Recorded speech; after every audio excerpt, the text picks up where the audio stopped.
Déjà, on vous remercie beaucoup pour votre parrainage à l'événement, c'est vraiment génial. C'est super, ça nous fait super plaisir. Et ben, c'est réciproque. Je le disais à ma femme en me levant ce matin, tu sais, je vais enregistrer un podcast. Il y a des étudiants qui m'ont demandé d'être leur parrain et j'ai trouvé ça trop cool, parce que j'essaye en permanence de garder un lien avec, le monde étudiant, heu, parce que chaque génération qui passe est une génération qui doit agir pour les sujets dont on va parler et puis parce que ça me maintient jeune dans ma tête. Non, c'est très cool. Ah, c'est un plaisir en tout cas de vous avoir parmi nous pour cet événement, ça va être bien sympa. Avec plaisir et du coup, si tu veux qu'on reste copains, tu vas pouvoir me tutoyer. Ok, top, Ok, Ça, c'est un super plaisir. important. Jean-Sébastien, est-ce que tu as envie de te présenter un peu, de nous raconter un peu quel est ton métier en fait, ce que tu fais toi au quotidien? Ouais. Du coup, moi, je suis de formation, ingénieur et école de commerce. J'ai été formé dans l'Ouest, à Rennes. Et très rapidement après, j'ai commencé à concevoir des vélos pour une entreprise que vous connaissez peut-être qui s'appelle Decathlon. Une petite start-up du Nord.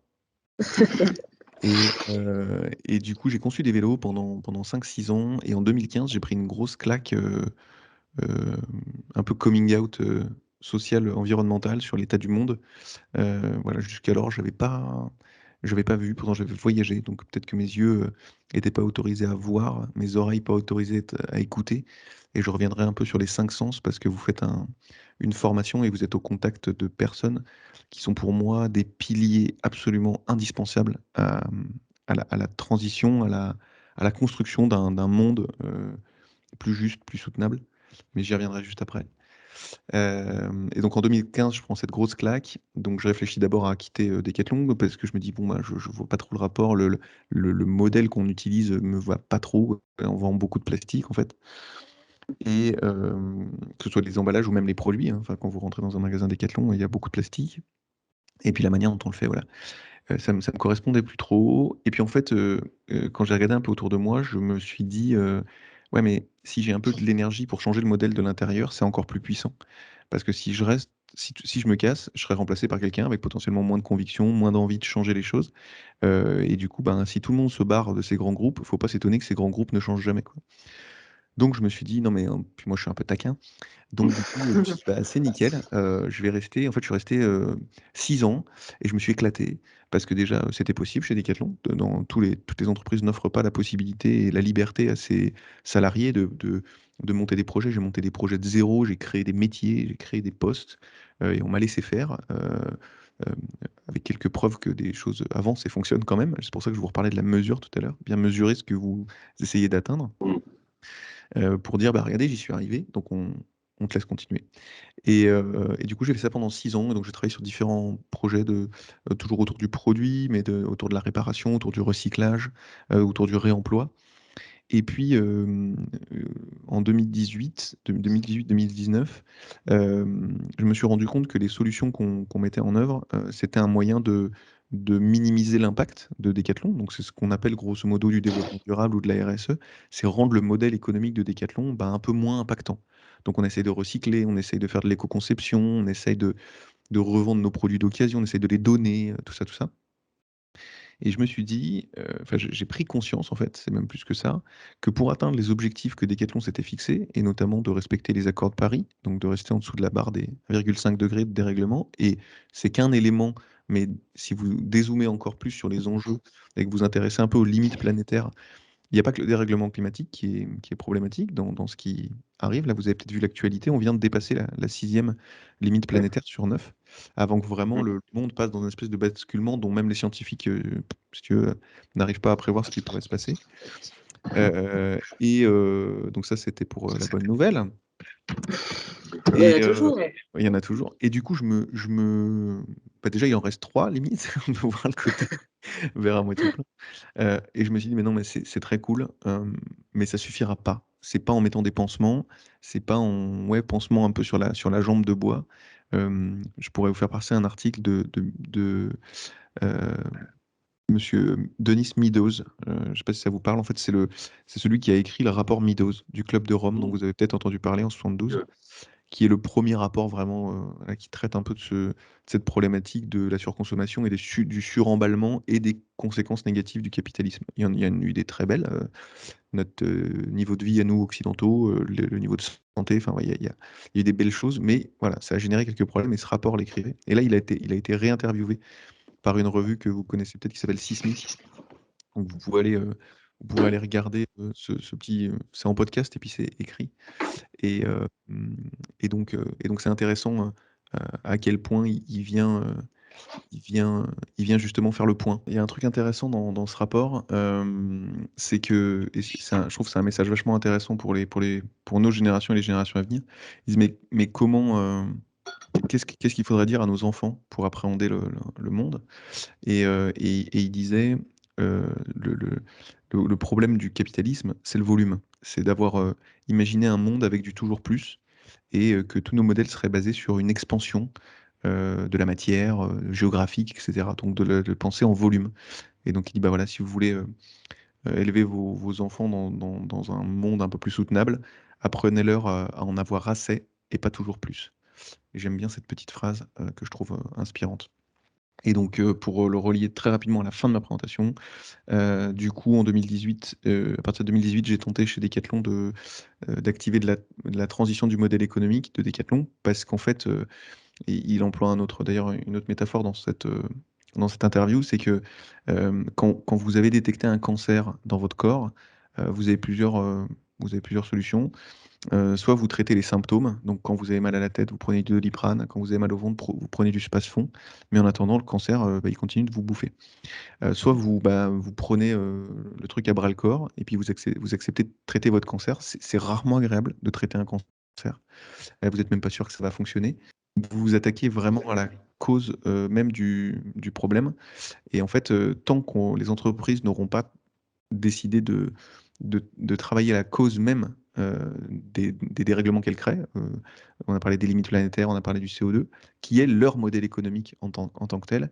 Eh bien, finalement, la RSE ou ce qu'on appelle développement durable restera un petit peu du Doliprane et du Spasfon, qu'on le veuille ou non. Donc, il y a un changement beaucoup plus radical à opérer dans nos modèles économiques, puisqu'on le voit bien pour les entreprises qui font de la RSE ou du développement durable depuis déjà pas mal d'années, qu'on arrive à un plafond de verre et que si on n'accepte pas de changer la manière dont on gagne de l'argent, dont on la partage, dont on rémunère, en fait, on n'arrivera pas à relever les enjeux qui vont être les nôtres là dans les 10 ans à venir.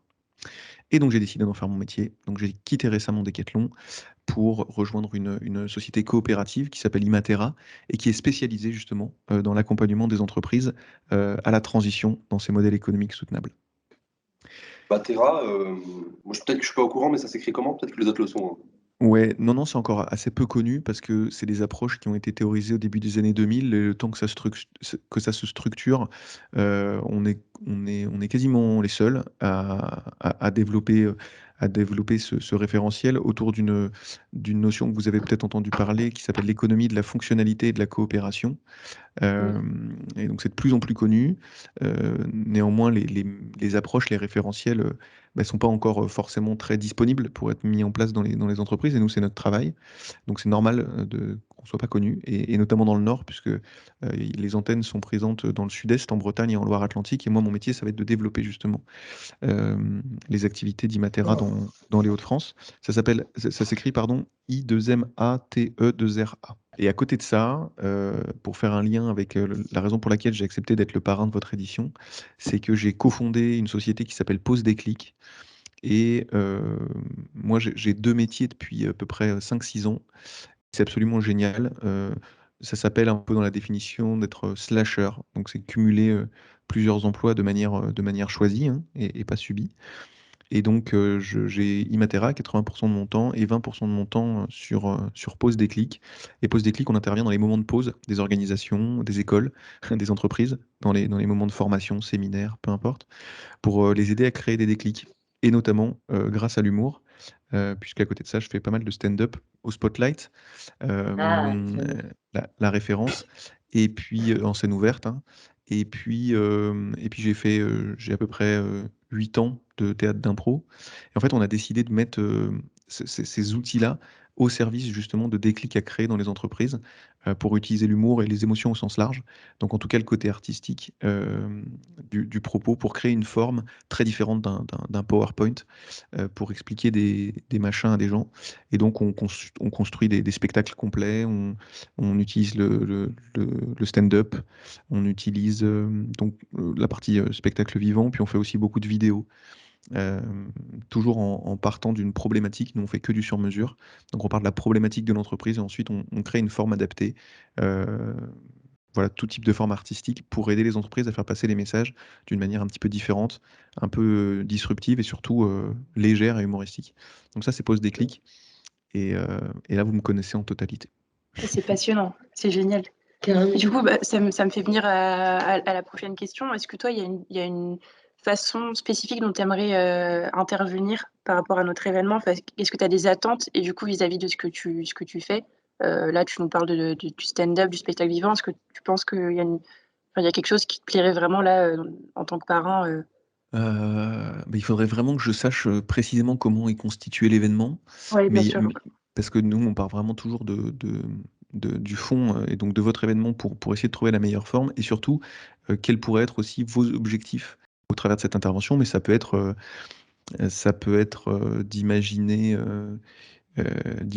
parfois sur des événements comme ça d'une journée, on fait une synthèse, c'est-à-dire je reste la journée et en fin de journée, on fait des restitutions humoristiques de ce qui s'est passé sur toute la journée pour que Ouais. les gens repartent avec un maximum d'énergie et donc Ouais. restent sur une note très positive et surtout avec les grands messages qui ont pu être passés dans la journée, parce que dans une journée entière, on en prend plein la tête et on retient pas forcément tout, et donc ça permet de remettre une louche. Donc ça pourrait s'y prêter, mais après ça peut être de la radio, ça peut être de bosser un sketch, voilà, ça peut être plein de trucs. Ouais, même par l'axe de l'humour, on peut être beaucoup plus efficace Ouais, complètement. qu'en étant rébarbatif, quoi.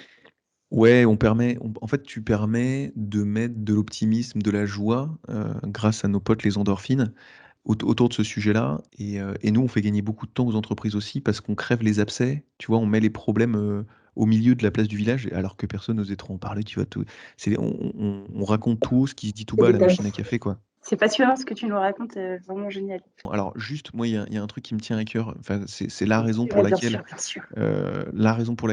moi je suis parrain de cette édition, c'est que je fais partie de ceux comme des Cyril Dion, comme des Sandrine Roudot, comme des Michael Dandrieux, qui sont, si vous connaissez pas les noms, vous irez les stalker.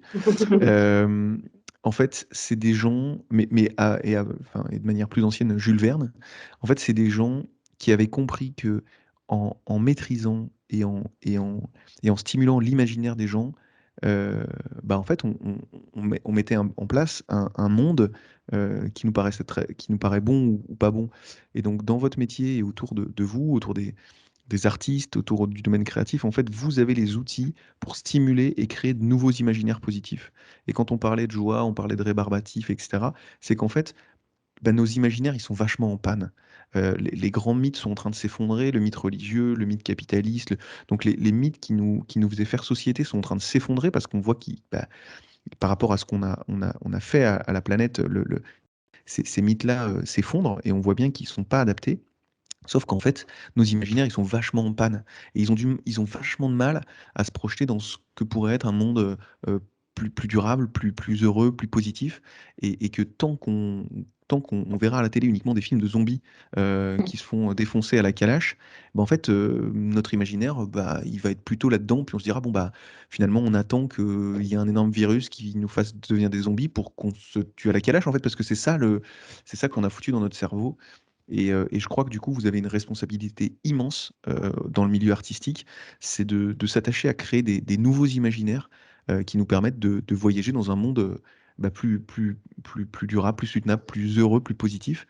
Et après, les humains, ils ont cette capacité incroyable qu'aucune autre espèce vivante, peut-être à part les fourmis, mais du coup, eux, ils ont des prédateurs, pas nous, c'est d'arriver à travailler ensemble et que ensemble, à plein d'humains, on arrive à faire des trucs incroyables. Jules Verne, qui était ni un scientifique, ni un technicien, a dit un jour, mais cette boule de jaune dans le ciel, un jour on ira dessus, on y est allé dessus. Et il y a plein d'autres histoires comme ça, où on a pu rêver des choses qui nous paraissaient absolument impossibles, et pourtant on l'a fait. Donc s'il vous plaît, permettez-nous et autorisez-nous à nous faire à nouveau rêver. Voilà ce que j'avais envie de vous dire. Oh, Merci, merci. Quel beau Ouais. message. on est sur un beau message de fin. Dans tous les cas, je pense que c'est un format qu'on va sûrement refaire aussi avec toi, Jean-Sébastien. Ouais. Parce que c'est plutôt cool et là on est allé très en surface et je pense qu'on peut voir plus en détail, enfin des détails même de l'impact de la culture aussi sur l'environnement et sur la Complètement. société. Là on a fait très en surface, mais je trouve que c'est un support, le podcast, l'enregistrement qui est plutôt agréable à entendre et puis t'es vraiment doué, hein, en vrai. C'est incroyable. Tu nous as pris. Ouais. Ah bah c'est cool, merci beaucoup. Et puis aller chercher, moi je pourrais vous filer des contacts aussi, mais tu vois, je te dis Sandrine Roudot sur la partie littéraire, qui écrit des livres, qui est perspectiviste. Vous irez voir ce que c'est. Et puis des Cyril Dion, tu vois, qui ont compris ça depuis un petit moment avec des films comme Demain, Après-demain. Là, il a sorti Oui, son dernier ouais. film qui s'appelle Animal. Donc voilà, vous avez beaucoup de responsabilités.